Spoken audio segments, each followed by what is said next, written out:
Amnesia, The Dark Descent, is currently free from Prime Gaming, if you've got a Prime membership, via the Epic Games Store until the 11th of August 2025. This is a pretty well-known horror game, I think. I've heard of it, and I've seen people playing it. But before now, I'd never played it. Horror games obviously depend on generating a creepy, scary or oppressive feel to the experience. And I'm happy to say that this game managed 2 out of 3 of those, using sound and darkness. You play Daniel, who wakes up suffering from amnesia. Hey, that's the name of the... etc, etc.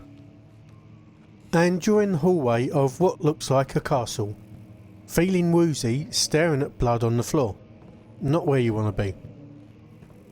A note from yourself tells you to take revenge on some Alexander guy, so it's up to you to unearth all the horrific things that have been done and why. It's a solid plot, and I don't really want to get into it, because a big part of the appeal of the game is the gradual realisation of what's been going on, and I don't want to spoil that. This game came out in 2010.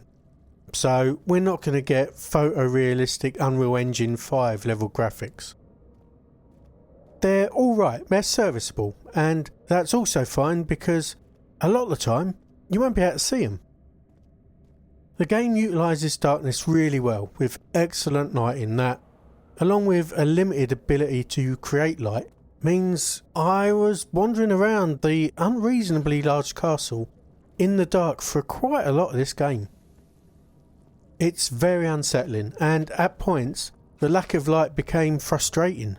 I just wanted to see further than I could, which is a testament to the developers because I'm pretty sure that's what they were going for. There's a sanity meter, which I'll talk about in a bit, but I bring it up because it affects the graphics too. Losing your sanity on normal level through witnessing supernatural or horrific things, or spending too much time in the dark, causes your vision to start to waver, and the graphical depiction of this is pretty effective at raising anxiety levels. I would advise against cheating with the gamma levels at the start of the game, which is very tempting with these sort of games. Let the darkness be properly dark or you will be getting a worse experience. The sound is also great. There's a consistent, unobtrusive soundtrack of strings and wind instruments that sound like pretty much every horror movie track ever made, which sets the backdrop for the effects. You get drips of water, wind blowing mournfully, and monstrous sounds that are more than just atmospheric at times. You can track the deadly creatures that roam around parts of the castle through the sounds that they're making, especially if you're wearing headphones. The game made me jump a few times when I heard one of those monsters moan right in front of me, out somewhere in the darkness, which made me run the hell away as fast as I could. They really got the horror experience right here. Though for me those jump scares were as scary as it got. I don't know. I've seen people get freaked out by it on stream, so it might just not get me in that way. I just found it unsettling and oppressive. Not scary. At its core, this is a physics-based puzzle game with limited survival type mechanics. You need to maintain your health, which can get damaged by falling, getting got by a monster, and various environmental hazards. You can use laudanum to heal yourself, which can be found as an item laying all over the place. On normal mode, these were abundant, so health for me was rarely a problem. If you do die, and I did, you wake up at a prior checkpoint without losing too much time, and you keep anything you collected between that checkpoint and when you actually died. It's quite generous, and not just in how recent these checkpoints are. Typically, it will relocate a monster that killed you, for example. That generosity is sometimes necessary though, in my opinion. There were times when I made a choice, like what path to take when fleeing a monster, that I had no way to predict what would happen, and the first one I chose led to a dead end, so I got killed. If the game had put me back minutes of gameplay rather than just a few seconds. That would have been pretty annoying. You also have to manage your sanity, which means making sure you spend time in a lit environment and not in the darkness. For that, you collect tinderboxes, which can light torches, candles and the like, or you use your lantern. This needs oil, which you also pick up in your travels like the tinderboxes, and you need to refill the lantern with oil from your inventory. I found both oil and the tinderboxes to be limited at times, though not enough to really cause that much of a problem. I could light a lot of the torches and leave enough light around to keep my sanity stable with what I found. I would have still taken more of both though, to be fair. I could have used them. If you play on hard mode, there are far fewer tinderboxes to find, less oil, monsters spot you more easily. If you lose your sanity you die, and that happened a fair bit to me, and there's no autosave.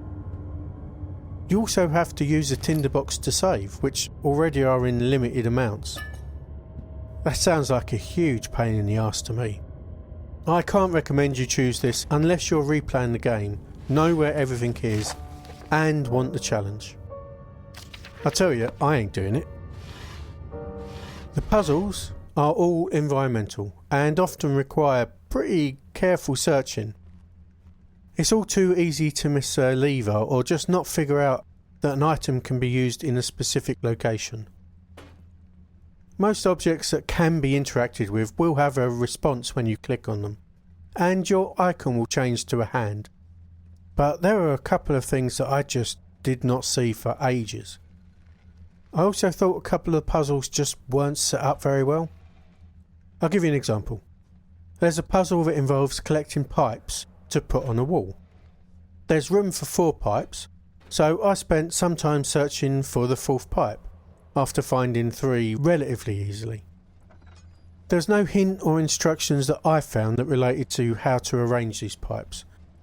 And frustratingly, it turns out there's actually only 3 pipes, and you just have to trial and error your way to the solution. I only found that out after checking a walkthrough, and I spent way too long wandering about. You're also using resources in the form of oil and tinder as you search, so it's kind of wasteful there as well. You have a journal with notes and mementos. The notes are the things that you pick up along the way that tell some of the story, and the memento is effectively a to-do list. There are things in there that can point you in the right direction for a lot of the puzzles, but when it doesn't do that, you can waste a lot of time. Overall though, I thought the puzzles were pretty satisfying to solve, and they often involve interacting with the world of the game in a way that helps to draw you in and make you feel part of it. The narrative is told through notes, as I said, but also flashbacks. These flashbacks can be triggered by solving a puzzle, entering an area, or clicking on a certain item, and can be pretty gnarly. They'll often contain references to torture and murder, as do the notes.